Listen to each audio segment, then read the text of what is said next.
Cartoons.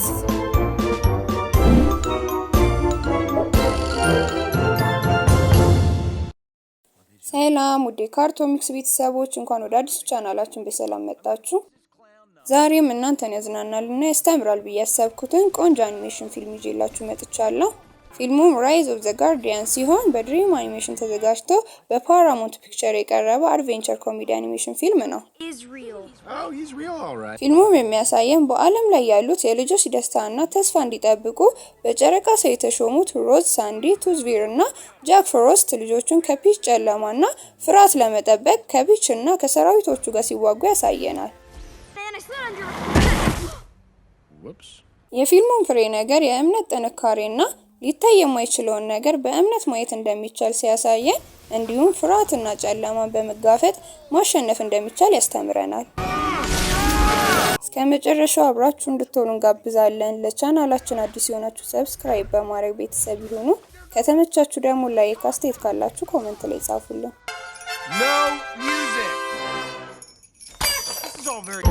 ካርቶንስ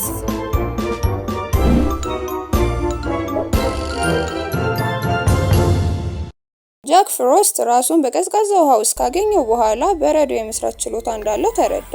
እሱም ሰዎች ወዳሉበት አካባቢ ሄዶ ሊያናግራቸው ቢሞክርም ስለማያዩትና ስለማይሰሙት መልስ አልሰጡትም ነበር። ከ300 ዓመታት በኋላ ሮዝ በዓለም ላይ ያሉት ህፃናት በሙሉ በፒች ምክንያት አደጋ ውስጥ ስላሉ የህፃናት ጠባቂ ወደ ሆነው ሳንዲ፣ በኒ እና ቱዝቪር መልእክት ይልክላቸዋል።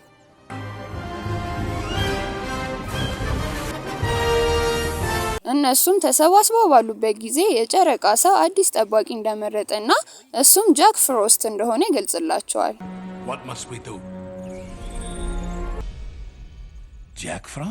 ጃክም በረዶ እየሰራ ልጆቹን ቢያዝናናም ስላላዩት በሱ አያምኑም ነበር። እነ በኒም ጃክን አፍነው ወደ ኖርዝ ፖል ከወሰዱት በኋላ የጨረቃ ሰው እንደነሱ ጠባቂ እንዲሆን እንደመረጠ ይነግሩታል።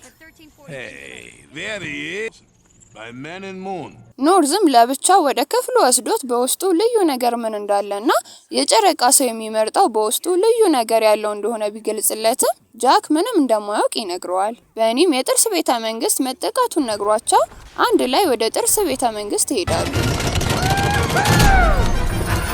ከደረሱም በኋላ ቤተ መንግስቱ በፒች ሰራዊቶች ተጠቅቶ ትናንሾቹን ቱዝቬሪ የልጆቹን ትውስታ ዘርፈው ቤተ መንግስቱን ባዶ አድርገውት ነበር።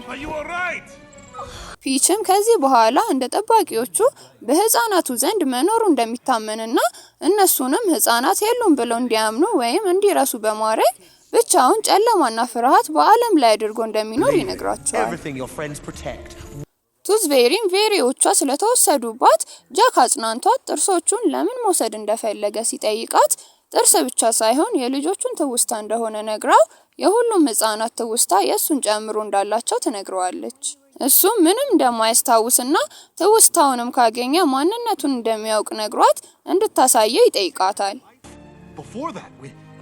እነሱም የህፃናቱን ጥርስ የሚወስድ ስለሌለ ህፃናቱ በሷ ማመን እንዳያቆሙ በማሰብ ጠባቂዎቹ የሁሉንም ጥርስ ለመሰብሰብና የጃክንም ትውስታ ከፒች ለመውሰድ ያቅዳሉ።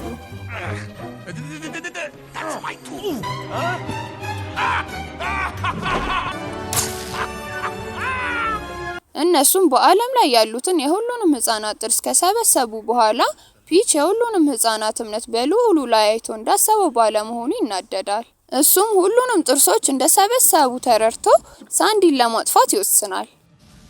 ጠባቂዎቹም በጄሚ ክፍል ተሰብስበው ስለሰበሰቡት ጥርስ ሲከራከሩ ጄሚ ከእንቅልፉ ነቅቶ ከጃክ በስተቀር ሁሉንም ይመለከታል። በኒም ለሳንዲ እንቅልፍ እንዲያስተኛው ከነገረው በኋላ የጄሚ ውሻ በኒን ሲያሳድር ሳንዲ ከእጁ አምልጦት ሁሉንም ጠባቂዎች ያስተኛቸዋል። በዛ ጊዜም የፒች የቅዠት ሰራዊቶች ሲመጡ ጃክ እና ሳንዲ እነሱን ማሳደድ ይጀምራሉ። የጄሚ ታናሽ እህት ሶፊም ከኖርዝ ስኖው ግሎቡን አንስታ በድንገት ወደ በኒ እንቁላሎች ከሄደች በኋላ ጃክ እና ጠባቂዎቹ የፒች ሰራዊቶቹ መዋጋት ይጀምራሉ። ሳንዲም ብቻውን የፒችን ሰራዊት በመዋጋት ላይ ያለ በፒች ቀስት ተመቶ ይጠፋል።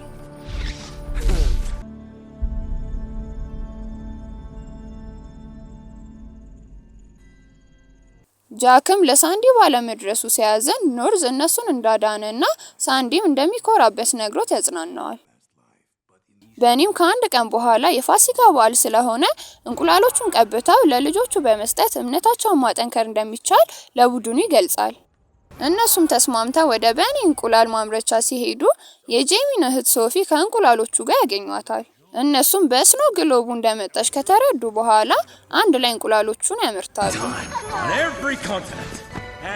አምርቶ ከጨረሱ በኋላ ሶፊ እንቅልፍ ስለወሰዳት ጃክ እሷን እንደሚያደርሳት ተናግሮ ይወስዳታል። ከዛም ስሙን የሚጠራ ድምጽ ሰምቶ ድምጹን እየተከተለ ከሄደ በኋላ ፒች ቱዚቬሮቹንና የትውስታ ጥርሶቹን ወደ ደበቀበት ቦታ ይደርሳል። ፒችም ወደ እሱ መጥቶ ማንም ስለማያውቀው እንደ ጠባቂዎቹ መሆን እንደማይችልና ማንም ሳያውቀው እንደሚኖር በመናገር ፍርሃት ውስጥ እንዲገባ ለማድረግ ይሞክራል። ፒችም ከዚህ በፊት የነበረውን ህይወት የሚያስታውስበት የትውስታ እቃውን ለጃክ ሰጥቶት የበኒን እንቁላሎች በሙሉ ማጥፋቱን ይነግረዋል። በኒም እንቁላሎቹ ልጆቹ ጋር ባለመድረሱ ምክንያት ሁሉም ልጆች በበኒ መኖር ጥርጣሬ ውስጥ ስለገቡ በኒ ለልጆቹ የማይታይና የማይሰማ ይሆናል። ጠባቂዎቹም የትውስታ እቃውን በጃክ እጅ ላይ ባዩ ጊዜ ፊሽ ጋር ሄዶ እንደነበር አስበው እሱም ማመን እንዳልነበረባቸው በኒ በንዴት ይናገራል። ጄሚም ለጓደኞቹ ወደ ፓርኩ ተመልሰው እንቁላሎቹን እንዲፈልጓቸውና በኒንም በአይኑ ከዚህ በፊት እንዳየው ቢገልጽላቸውም እነሱ ግን በበኒና በጠባቂዎቹ ተስፋ ይቆርጣሉ። ጃክም ትውስታውን ለማስወገድ ወደ አንታርክቲክ ከሄደ በኋላ ፊሽ ጠባቂዎቹ እንደማይፈልጉትና አብረው በመሆን ከልጆቹ እምነት ማግኘት እንደሚችሉ በመናገር ሊያሳምኑ ይሞክራል። ጃክም ተቃውሞት ብቻ እንዲተው ከነገረው በኋላ ትንሿን ቱዚቬር ጨብጦ ይዟት እንጨቱን እንዲሰጠው ማስፈራራት ጀመረ። ጃክም እንጨቱን ከሰጠው በኋላ ሰብሮበት በበረዶ ገደል ውስጥ ጥሏቸው ይሄዳል። ጃክም ከመሞቱ በፊት የነበረውን ህይወት በትውስታ ውስጥ ከተመለከተ በኋላ እህቱ ከበረዶ ውሃ ውስጥ ለማዳን ሲል ራሱን መስዋዕት እንዳረገና በዛም ምክንያት የጨረቃ ሰው እንደመረጠ ይረዳል። እነሱም የተሰበረው እንጨት ከጠገኑ በኋላ ቱዚቬሮቹን ለማዳን ወደ ታሰሩበት ቢሄድም ከጄሚ በስተቀር ሁሉም ህፃናት በጠባቂዎች ላይ ያላቸው እምነት እንደጠፋ ይመለከታል። ጃክም አንድ ወደ ቀረ ወደ ጄሚ ቤት ከሄደ በኋላ ጄሚ በኒ እንዳለና ለመኖሩ ምልክት እንዲሰጠው ሲለምን ይመለከተዋል። እሱም እውነት መሆኑን ለማሳየት በበረዶ ጥንቸል ሰርቶ ሲያሳየው ጄሚ እውነት መሆኑን ያምናል። እሱም የበረዶ ጥንቸሏን ተመልክቶ ይህን ያደረገው ጃክ ፍሮስት እንደሆነ ሲያምን ጃክም በአይኑ ማየት ቻለ። ጄሚም ሁሉንም ተመልክቶ እውነት እንደነበር ከተረዳ በኋላ በኒ በመረሳቱ ምክንያት ትንሽዬ ጥንቸል ሆኖ ያገኘዋል። ከዛም በኋላ በፒች እና ሰራዊቶቹ በሚከበቡበት ጊዜ ጄሚ መፍራቱን ለጃክ ሲነግረው ወደ እህቱ ትውስታ ተመልሶ በበረዶ ላይ የመጫወት ሀሳብ ይመጣለታል።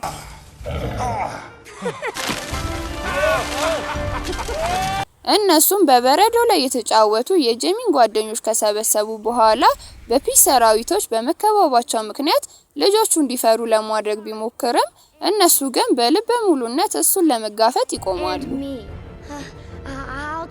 ልጆቹም ከፒች ቅዠት የበለጠ ጥንካሬ ስለነበራቸው ቅዠቶቹን ወደ ሳንዲ ይቀይሯቸዋል።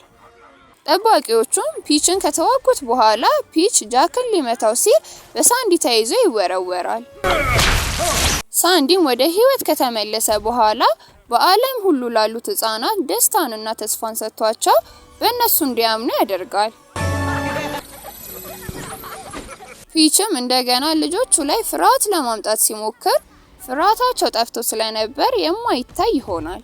እሱም ፈርቶ ለማምለጥ ሲሮጥ በጠባቂዎቹ ተይዞ ሁሉም ነገር እንዳላበቃና አሁንም ፍርሃቶች እንዳሉ ቢነግራቸውም የነሱ ሳይሆን የሱ እንደሆነ ይነግሩታል። እሱም በፍርሃቱ ወደ ጥልቁ ከተወሰደ በኋላ ጃክ ለዘላለም የልጆቹ ደስታ ጠባቂ ሆኖ ይሾማል። በመጨረሻም ጄሚ ለጃክ ካላያቸው እምነቱ እንደሚጠፋ ሲነግረው በፀሐይና በደመና መኖር እንደማይጠራጠር ሁሉ በእነሱ ሙሉ እምነት እንዲኖረውና ሁሌም ከነሱ ጋር እንዳሉ ነግሮት ተሰናብቶ ሲሄድ ፊልሙ በዛ ላይ ይጠናቀቃል።